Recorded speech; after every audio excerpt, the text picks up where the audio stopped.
Good afternoon, everyone. My name is Dennis Pearson, and I'm the program manager here in the Center for Quality Improvement and Innovation, and I oversee these monthly TA webinars. So we actually have a treat for you this afternoon, but before I continue, Shay, how we looking? We still have people jumping in the room? We seem to be good for right now. People will probably jump in the next minute or two, but we can move along. Great, great, great. And before I move along, I'd like to introduce Shimei Gonzalez, otherwise called Shay, and she'll be assisting with the technical aspect this afternoon. All right, so let's get straight to it. So this presentation will be delivered by one of our colleagues, Dan Bellinger, who's located here in our New York City office. And Dan has spent a number of years working in quality improvement. And today's topic is driving to improvement, using the driver diagram for quality improvement. Okay, well, wonderful. Thank you, Dennis. Thank you very much. It's great to be here. And great to see the folks coming out during this very busy season. So I'm accompanied by CQII, and I may be also have Alex Sun may also be joining us in a little bit. I'm here, Dan. Oh, hey there, Alex. All right, wonderful. So my wonderful colleagues from New York City are here with me. So now I feel good. Now we're ready to go. So absolutely. So I wanted to tell you about one of my favorite quality improvement tools. It's a really dynamic and highly effective tool, the driver diagram. And we could go to the next slide, whoever is controlling the slides. And hey, okay, Shay. All right. So we can basically talk about our learning objectives, which really is to get you to understand what a driver diagram is, what are the components of a driver diagram, and what kind of strategic areas that a driver diagram can help you to achieve. And then how can you use the driver diagram with other quality tools, and especially how can you use it with a model for healthcare improvement. And go to the next slide, which is the model for healthcare improvement. There you go. And so I think the driver diagram is really a key and wonderful tool for helping with the third question here, of what changes can we make that will lead to an improvement. So you would I always start out by pulling out my model here for improvement and having a look at it. It's really so important to answer these three questions. What are we trying to accomplish? So usually you would get that from looking at the data or talking to your consumers and colleagues, and everybody coming to a consensus and agreement on what you want to improve. Then how will you know that a change is an improvement? So you want to know how you're going to measure, so to have a measurement before getting started. And then you move to the question, what changes can we make that will lead to an improvement? And then go into your PDSA cycle, the wonderful PDSA, the profound and simple cycle for improvement. So we could go to the next slide. And so, like I said, it's this question, what changes can we make that will lead to an improvement, that the driver diagram is really a crucial and wonderful tool to help with. We can move ahead. There we go. So a driver diagram is a visual tool to help to understand and prioritize factors within a system that can drive towards improvement. So you have really big factors, big things that you know are important to reach the outcome that you want to get. And those are called primary drivers. Your outcome you call your primary outcome. And then you have secondary drivers, which really are subsets of the primary drivers, which push the primary drivers towards achieving the primary outcome. And we can go to the next slide. And really, it's those secondary drivers that are so important for quality improvement, because they're small enough chunks of the big primary drivers to actually make some improvements on, so you could actually run some tests of change, some PDSA cycles to improve in those smaller secondary drivers that push the primary drivers. And we could go to the next slide. It's always better with a visual tool to actually look at it, right? So here's an example of the different components of the driver diagram. So you can see that you have your primary outcome is all the way on the left. The primary drivers are those big things that push towards the primary outcome, and then you have your secondary drivers that push the primary drivers, and that's where you want to make your improvements. Now we have a couple of examples that we wanted to tell you about. One is a very kind of a smaller, more personal example of how a driver diagram could be used to attain a master's degree. And then the other one is going to be a much larger global one we'll tell you about in a moment. But first, I'm going to pass it off to Alex Sun, who's going to, walk us through the driver for attaining a bachelor's degree, a Yeah, master's degree. I'm so sorry. thanks, Dan. I feel like this is perfect because I'm currently getting my master's. And so I think what really helped me understand like a driver diagram was seeing like a good example. And here's a really good one. So first we start off with our primary outcome. And what is that? What is that goal that we're trying to get? And in this scenario, it is to attain a master's degree. And so we list our primary drivers. What are the different things that we could do that will help us get my master's degree? We can study, pay tuition, write thesis, complete field work, or attain all the credits. And then we dived in even further and ask ourselves, what can we do to support those primary drivers, which we would call our secondary drivers? And so here's just some examples. Just for studying, we could take notes, we could schedule time to read, we could buy books, and those are all related to the primary driver of studying. And then another one, for example, is to attain all credits. So we will have to complete our homework, we'll have to pass our tests, take all of our classes. Is there another slide? That's great, Alex. And actually, so you could actually in those secondary drivers, you could actually then do some improvement activities, right? So Yeah.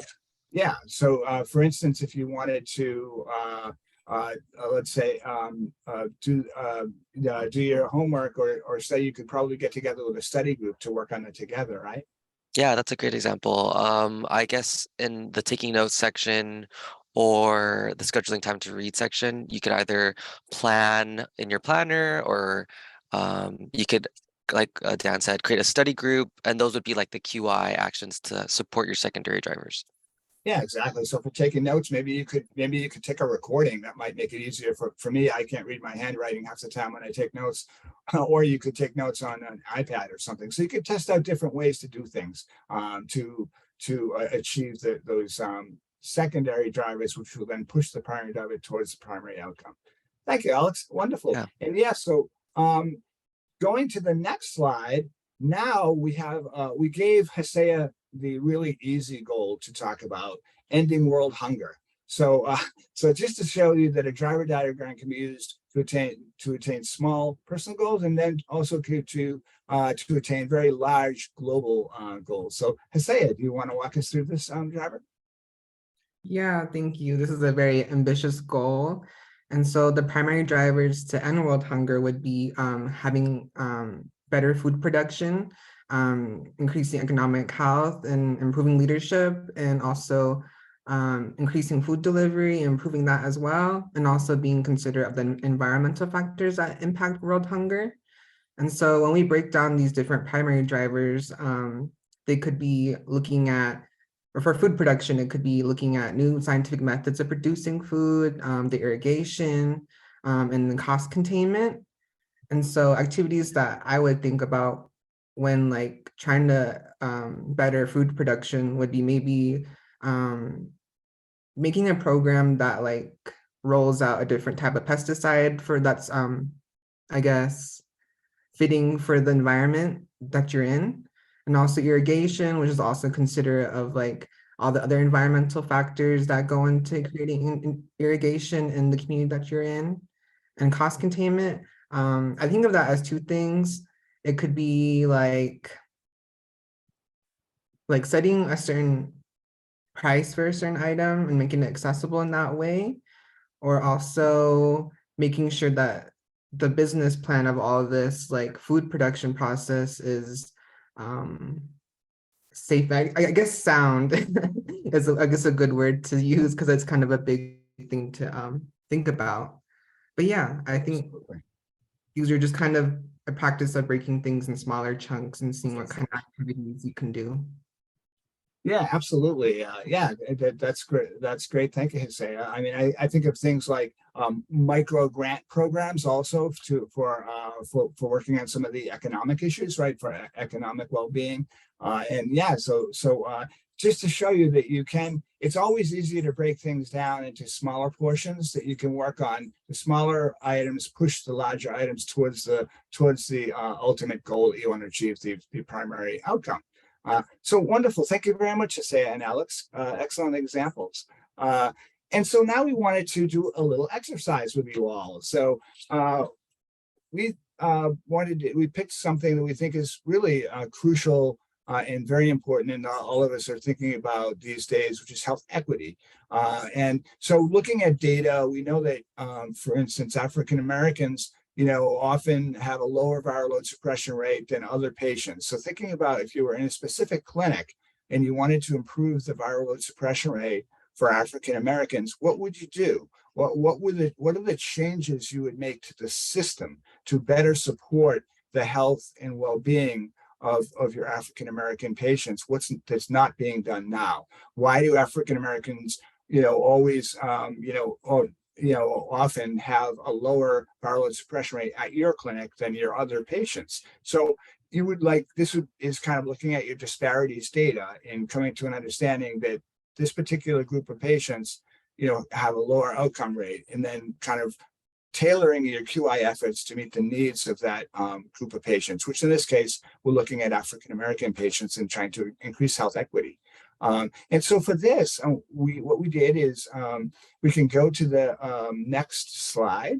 What we did for this is we added a row here to our driver diagram, which we've been testing out for a few years now, and we find it to be really helpful. So we added a row on the right for QI activities, and kind of like Hussein and Alex were saying, the secondary drivers, you could develop different QI activities. So we wanted to focus on improving the viral load suppression rate for African American patients by 10% in a 12-month period, to make it very specific.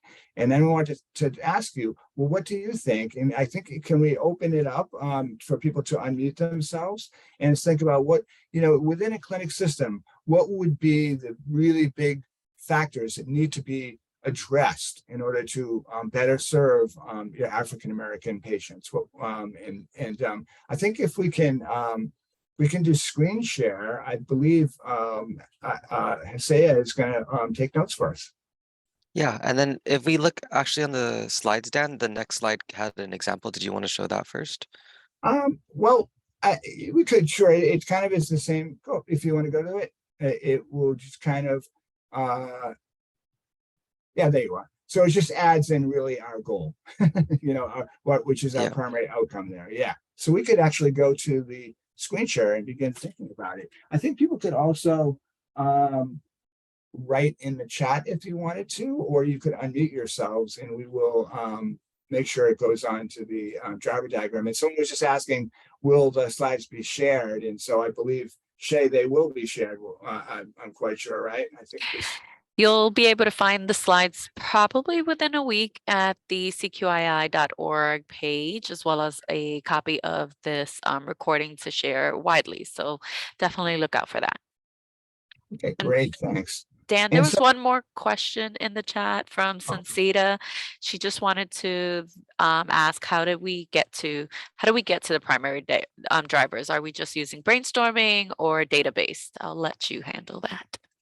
Okay, sure. Well, so a primary driver is something you would start out with, and you would work with your quality team to kind of, you could look at your data first to understand what area you want to improve in, but it's really working with your team to look at your system and understand what the factors are within your system that will lead to the primary outcome. So it's kind of, you would use your data to kind of choose your primary outcome, and then you would use your quality team to talk about, discuss, brainstorm different drivers that will lead to that primary outcome. Hopefully that's helpful. And do we have any ideas coming into the chat? What do you think are the primary drivers within a clinic system that would help to support patients, African American patients, particularly becoming virally suppressed? What are your thoughts? We do have an example here. So do you want to just read out the example, Hosea?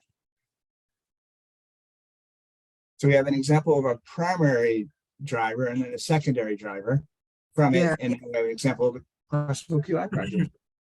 Yeah, the primary driver that we had, for example, was engagement in healthcare.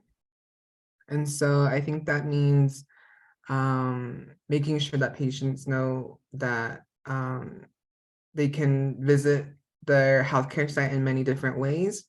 And I think in the secondary driver, we broke it down with balancing telehealth and also in-person meetings for the patients who see or who visit the healthcare clinic.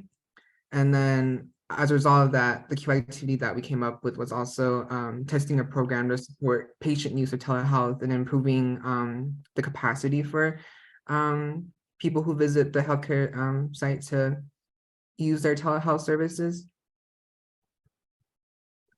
Great. And I just say that across the boards, like, it seems like in a lot of health indicators, African Americans are scoring lower than other patients. And, reasons within the healthcare system are affecting this. So if we wanted to truly be equitable in the system, how could we, make the system work better for all of our patients? And in this case, particularly for the group that at this clinic, we know have a lower rate of viral load suppression. What are some specific things that could be done to support African American patients at the clinic that aren't being done now? What are your thoughts? Or what is being done at your clinic? What are some of the main things that you might do?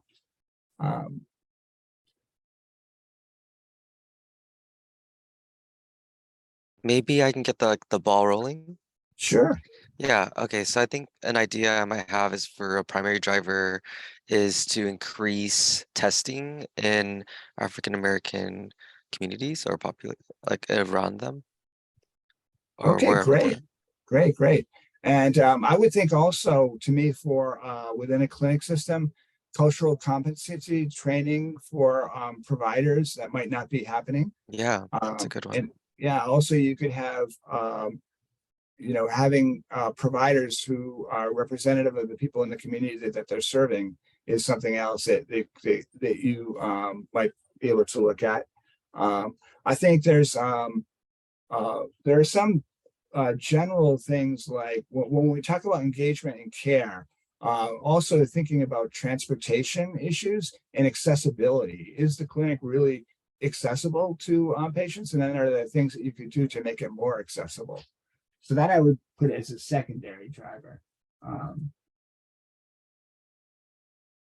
Okay, so we have one idea, consider social determinants. So looking at different social determinants of health. So I think that is a really good primary driver. So I would put like social determinants as a primary driver, and then you could break it down to what are those social determinants, and those particular social, the ones are the ones that you could work on. So can anybody think of, or can you, the person who wrote that, express a couple of different determinants? Housing. All right, wonderful. We have housing. Absolutely.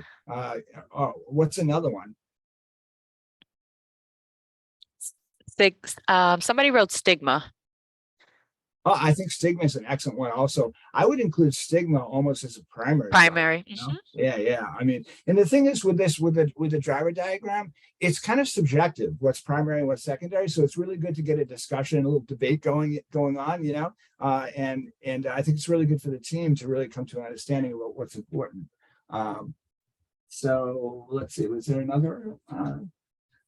There's a lack of appointment reminders and no-show reminders could be secondary drivers. Yeah, those could be secondary drivers for engagement and care. I do see literacy also, education and literacy. Yep. Definitely important for secondary drivers. And I see literacy for social determinants for sure. The literacy is a super important one, and it's something you could do improvement activities on, right? and so is stigma. I think that. So if you're thinking about that, what would you do to reduce stigma in your clinic setting? What are some of the things that you could do? Well, one thing that some research is showing is that there's stigma among healthcare providers, even in like an HIV clinic, and you would think that there wouldn't be, but so I think maybe some education or just like shining the light on that might be something. Yeah, absolutely. So education for providers, right? Absolutely. And one thing they also show is that there are different levels of stigma, right? So there's structural stigma, which is like policies and procedures that are stigmatizing, and then there's interpersonal stigma, so how the provider and the patient interact together, right? And then there's individualized stigma, and what they find is that a lot of times individualized stigma, which is how the person feels, is impacted by the interpersonal, and then especially by the structural stigma.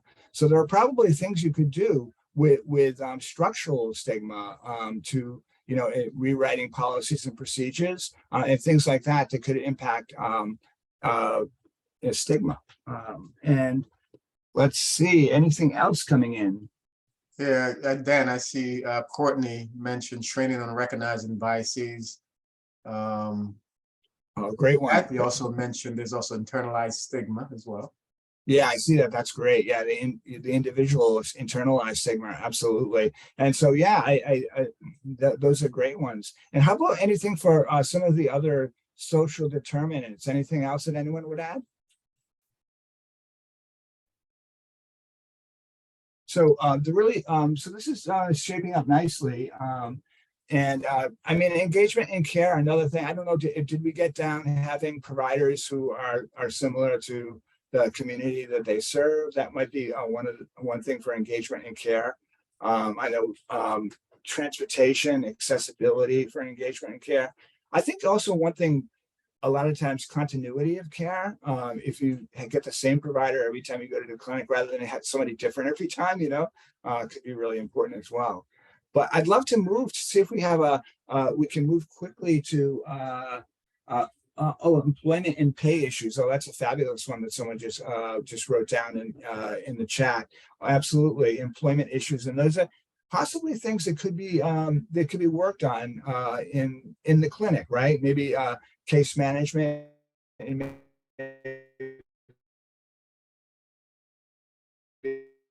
again, yes, case management. And so I almost think that case management, itself might even be, important. Also, psychosocial issues in general. Mobile clinics support accessibility. Absolutely, that's an excellent one. Mobile clinics, we can include that for our engagement and care. So I think we have one more area open.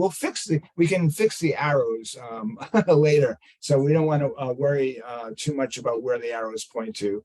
We can always readjust that later. It's just really important to get this discussion going with your team. And then you can see how we will move pretty quickly here from, to different areas that we can focus on for improvement, from really big things like reducing stigma to more specific things like literacy, and things that we can actually affect change on. So does anyone have any ideas for some quality improvement projects that you could develop based on these secondary drivers, these subsets? I always like when you can leave a training with an idea that you didn't have before. So what do you think? And something that you could actually use, perhaps. Anything that you could do here, basically. So health literacy. I want to say that you could have a QI project to make signage and other aspects of communication more accessible for all patients. I think that's one thing you could do, update signage and things. How about, is there a quality improvement project that you could come up with for staff training on recognizing biases? That seems like something so there are trainings that are out there. So that seems like something you could do as a QI project to test out a training to reduce bias. And I would think for an improvement project to do something a little bit different with that, maybe you could have an ongoing group. So it wasn't like just a one-timer, because I think that's the problem. I think with a lot of the trainings is that they you do these sort of electronic trainings and and it's done. Or like, things like stigma, health equity, these are huge issues that need to be kind of incorporated into everything we do. So I think you could really have this be an ongoing training, and maybe you could have a group, a stigma reduction group that can meet together. I see another one coming in. Incentives for putting training to practice. Well, absolutely, incentives definitely work. So that would be something you could definitely test out. You could test different incentives. What kind of incentives would work? The person can't think of any incentives. Well, I think also one thing in talking about reducing stigma was we also talked about celebrating culture. So having days where medical providers and consumers can celebrate their own cultures and have a day of celebration. So that might be one thing that would be kind of an incentive, to begin to think of things in terms of a celebration. Anything else? What is And can I just add something here, Dan, in terms of please. incentives? I think also, because oftentimes when you run into roadblocks and we think of incentives, one may automatically think of monetized incentives. And for 99% of the time, that's not something that is possible. But an incentive could be how if the services, or for example, if the service is better, how that will make your job easier, make your life a little easier, make your work day a little easier, less stressful. So that could be an incentive. Absolutely, that's a great one. Also, you could have like stigma reduction champions. You could have like maybe you could have a monthly or quarterly or something, or you could have an award ceremony for who is really achieving a stigma reduction in recognizing staff. Absolutely, for implementing strategies. That's a great one. We can put that one down too. So each one of these we could do as QI projects. I think it's that I say as writing as quickly as possible some of these ideas, and so any other ideas. I mean, I do think that the social determinants, I think there are like a lot of things that could be done, and I think also for stigma reduction there are like many things, and actually Hesea and someone else who works with him, Aishwarya, put together a stigma reduction toolkit. So there are different things you could look at, things that have been implemented elsewhere and tailor them to your clinic. So that's something else. So looking at stigma reduction toolkit and tailoring to the clinic would be something else. I think someone wrote something else here,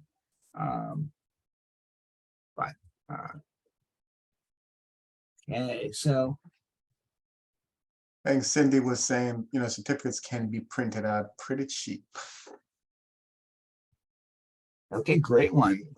So anyway, you kind of get the idea here, how you can move pretty quickly from talking about what the drivers are to talking about improvement strategies, and we're only spending like a little tiny bit of our 1 hour training to do this little exercise. But before we move on, I just wanted to ask if anybody else had any ideas or for quality improvement projects that we could test out. What could we do by next Tuesday to make some change here, some positive change, test things out to improve some of these secondary drivers?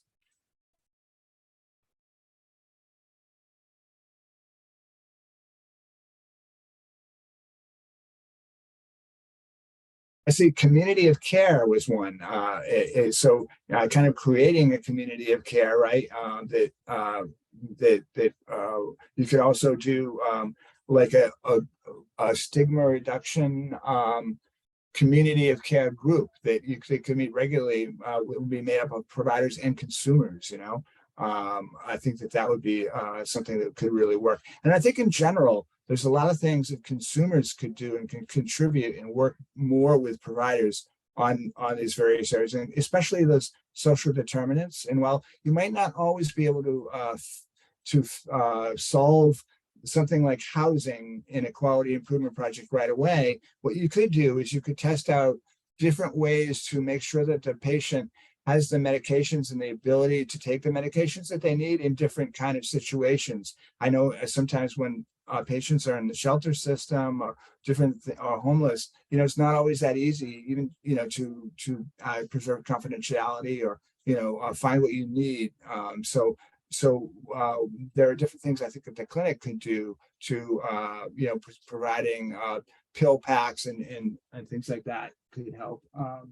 Teach back about medication, the how and the why. Okay, wonderful. So the use of teach back, absolutely. And I think that something, could be used and for many of these things also, but absolutely for medication adherence and engagement in care. That's a great one. Absolutely. Anything else? So, I mean, given that we just spent a couple of minutes on this, I think this was a pretty good start. Possibly a survey if folks know about ADAP. Okay, great. So that's another great one. Okay, so develop a survey to help understand what patients know about. Also, we did a stigma reduction survey in New York State, and we asked providers to come up with improvement strategies based on the results. So what they did is they surveyed staff attitudes and then also surveyed consumer experience and took those and then came up with different improvement goals. So I think surveys can really be a great starting point for improvement. Absolutely. All right. Well, it's about 4:32. Should we move on to the next slide and what we can so I mean, I hope this was helpful and that you actually maybe can take some of these ideas back or begin to discuss this with your quality teams. Here's like a driver diagram that was developed just on general viral load suppression, and so we could see there's some similarities. So we didn't drill down to look at the data in regards to disparities data to see which subgroup of patients, which community most needed more support, as we did in our example. But here we come with some general big primary drivers like psychosocial support, which I think we touched on a lot of that in the training in discussion that we just had. Retention, so engagement and care, very similar. ARV adherence, someone mentioned teach back and a survey about ADAP availability and things like that. And so then you can see the secondary drivers here that we came up with in this driver diagram, and transportation, continuity of care, treatment education, health literacy. Someone mentioned literacy, so that is another one. Absolutely. All right, so wanted to just quickly give you an example of how you can use this tool to move towards improvement and get the whole team on board in consensus about which areas you can actually make a difference on and actually make change quickly. So we could go to the next slide.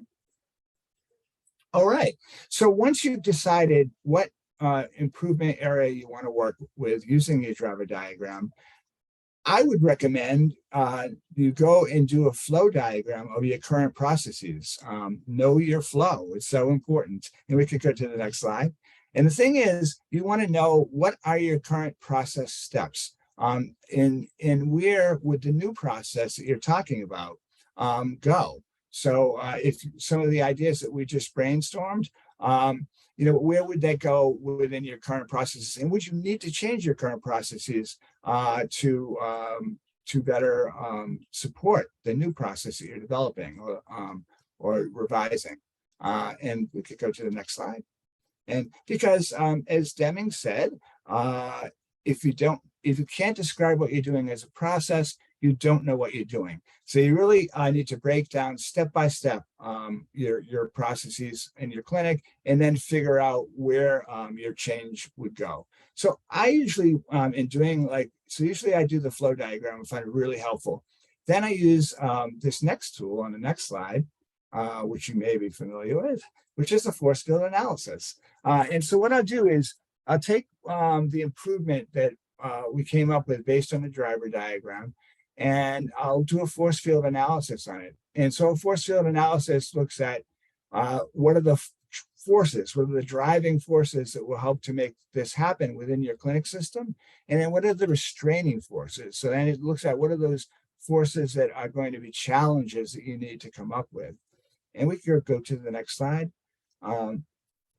And the reason I like to do this before implementing, some people do this, afterwards, but I think doing this before you implement something, you can strengthen the improvement activity that you just brainstormed. So you can make it a lot stronger before implementation.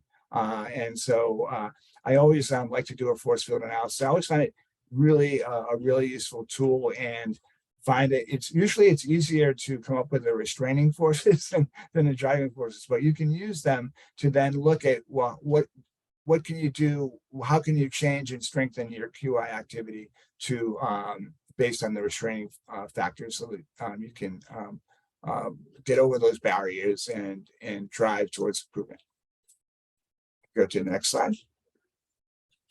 All right, so then after I've done that, okay, now we've done a driver, we've strategized, we know what improvement area we're going to work on. Now we've strengthened it with a force field analysis. Now we have a much stronger QI idea, right? So now we're going to write an aim statement. So an aim statement will help you to be very specific on what areas you're going to work on. So who is the improvement going to affect? What are you going to do differently? How will you implement it?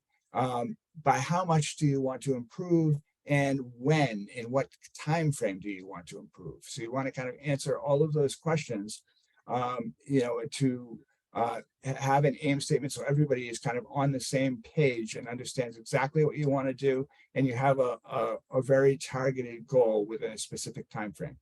And we have an example on the next slide.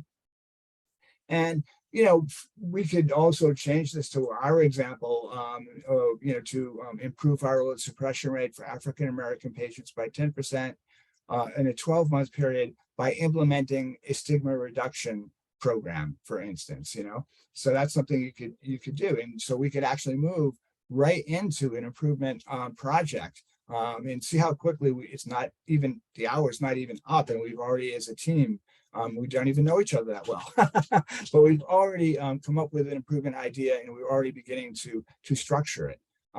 So once you do that, once you develop your aim, of course, you want to develop your measure also, how you're going to measure the improvement that you brainstormed. So you want to come up with some measures, some process measures and some outcome measures.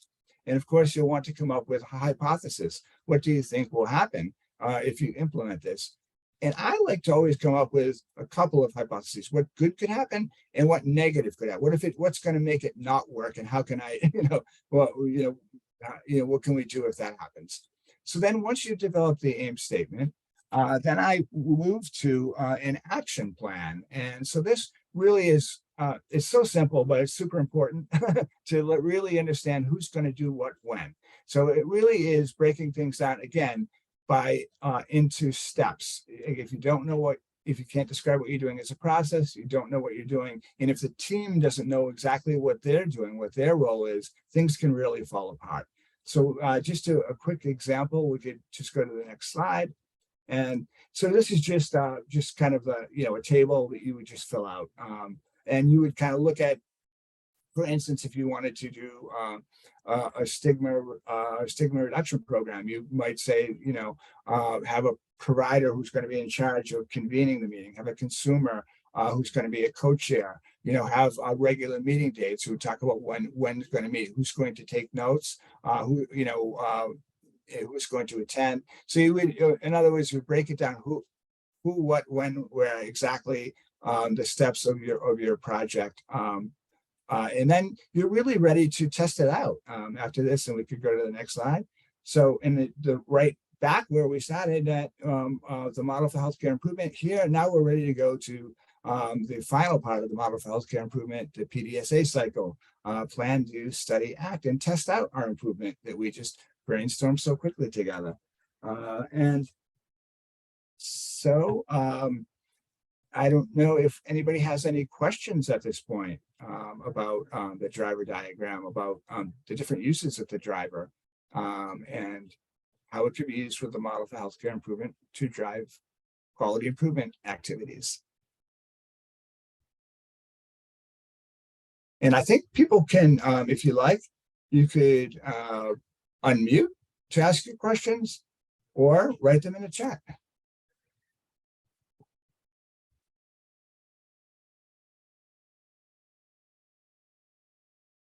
Is it challenging sometimes to figure out what you're going to prioritize? So you have all of these things and how do you say, okay, well, let's pick this one? Wonderful question. Yes, absolutely. And a lot of times, when you're working with a team, this was a little bit challenging because we're, I guess we're calling in from different parts of the country, right? And virtually we don't really know each other, and we're just picking a particular goal. But really what you would do is you would focus on something within your own clinic and work with your own team. And there would be a lot of discussion, and there's generally disagreement about what is a primary driver and what is a secondary driver. And kind of the rule of thumb is if it's small enough that you can actually develop a change, then it's a secondary driver, even if it's super important. And I think sometimes this gets confusing because even though things like psychosocial health are super important, right? You can't really necessarily affect a change there. Well, you could do something about mental health, say like a warm handoff or something like that, have a program or peer support program, right? What you can use a driver for also for more sophisticated, or not more sophisticated, but more experienced programs, you could actually do a couple of different QI activities at the same time to accomplish the one goal, because like you said, sometimes it can be difficult prioritizing which thing that you want to do. But you could use a prioritization matrix. You could talk about what is SMART goals, to help you kind of like really understand which of the secondary drivers QI ideas are really feasible and within your clinic, measurable, to do. So I think that's a really very helpful tool as well. Did that answer your question? It did. Thank you. Wonderful. Thank you. Thank you. There was another one in the chat, Dan, asking any specific conditions when to use driver diagram versus something like the fishbone diagram. Oh, that's a wonderful question as well. Absolutely. And yes, the fishbone, really, if you want to delve down deep and show the complexity of an issue, the fishbone is really kind of a better thing to use, because you can really go off in many directions. You can have we call it the fishbone because it has it looks like a fishbone, right? But then the bones have smaller bones off of them, and they can have even smaller bones off of them, and even smaller bones, right? So it really breaks things down, and so if it's a very complex issue and you're just trying to understand what's going on here, and what the influences are, then it's really good to use a fishbone. I would use a fishbone for a very complex issue that we're really not sure what's driving things, right? To kind of look at the different things that might be driving things. And then I would go and maybe use a driver afterwards, after you've kind of thought it through with your team. And then the driver is much simpler, more straightforward for strategic planning, so that's where I would use the driver more, which is more kind of an action-oriented thing where the discussion is all going to be towards the improvement goal. Whereas a fishbone, it's more kind of what are the causes here, so it's not really driving you towards solutions as much, but it's kind of looking at what are the causes, and it's a kind of a longer process to get to the improvement. But I think it's a deeper process. You're drilling down much more deeply into the process, into the issue and challenge. So hopefully that answered that question. That's an excellent one. Any other questions? Not from the chat. Anybody else? You can go ahead and unmute yourselves.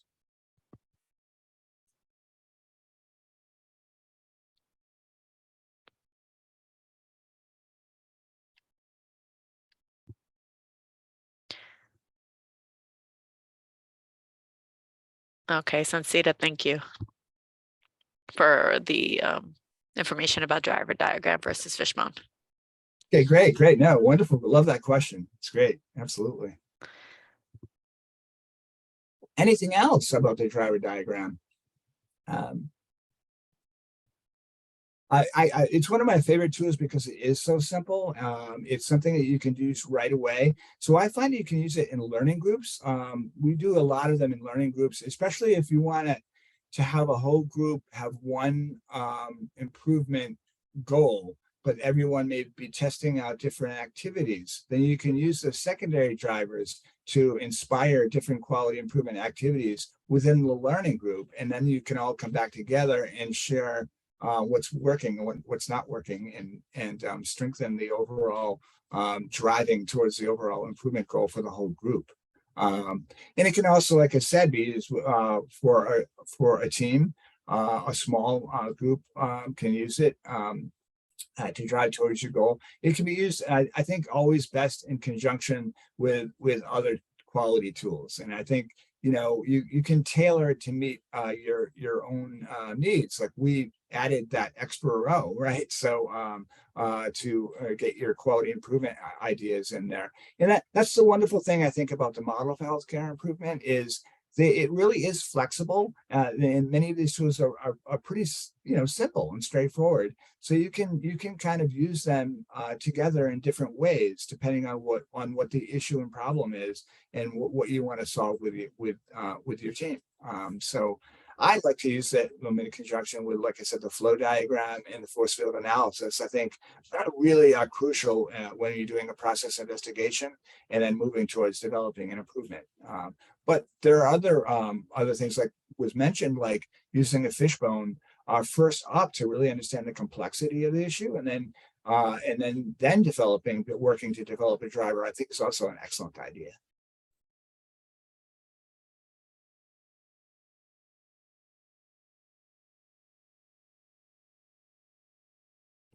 Any other questions?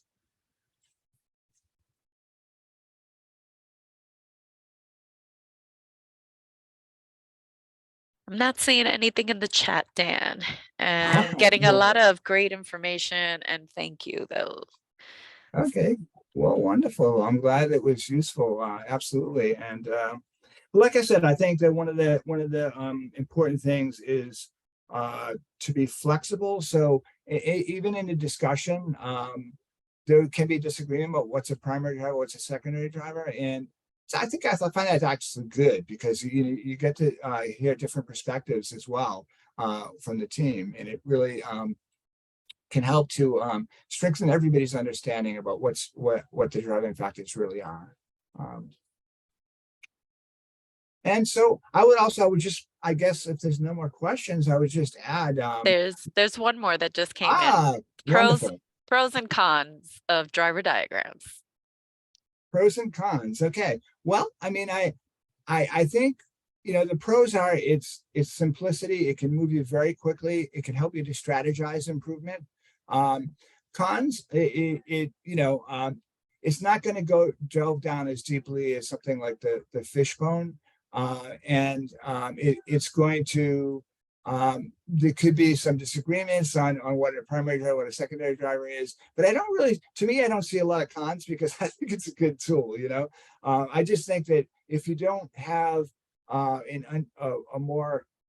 fuller understanding of the issue that you're working with, I would recommend doing a fishbone. I would also recommend looking at data as well. So this is all about strategy and process, right? But you need the data too, right? You want to look at the data first, right? So you want to look at the data. You want to involve consumers. Look at what consumers' input says, so you can't have the driver just exist on its own. If you just try to drive, use the driver, especially if you're using it, in a more generic way, not really knowing what your clinic population that well, and not knowing what your data is telling you, then you may develop something general, but it may not be specific enough to your needs. So that's something also. It's not something unto itself. It must be used in conjunction with the data and with the model for healthcare improvement. Also, an excellent question. That was a surprise one.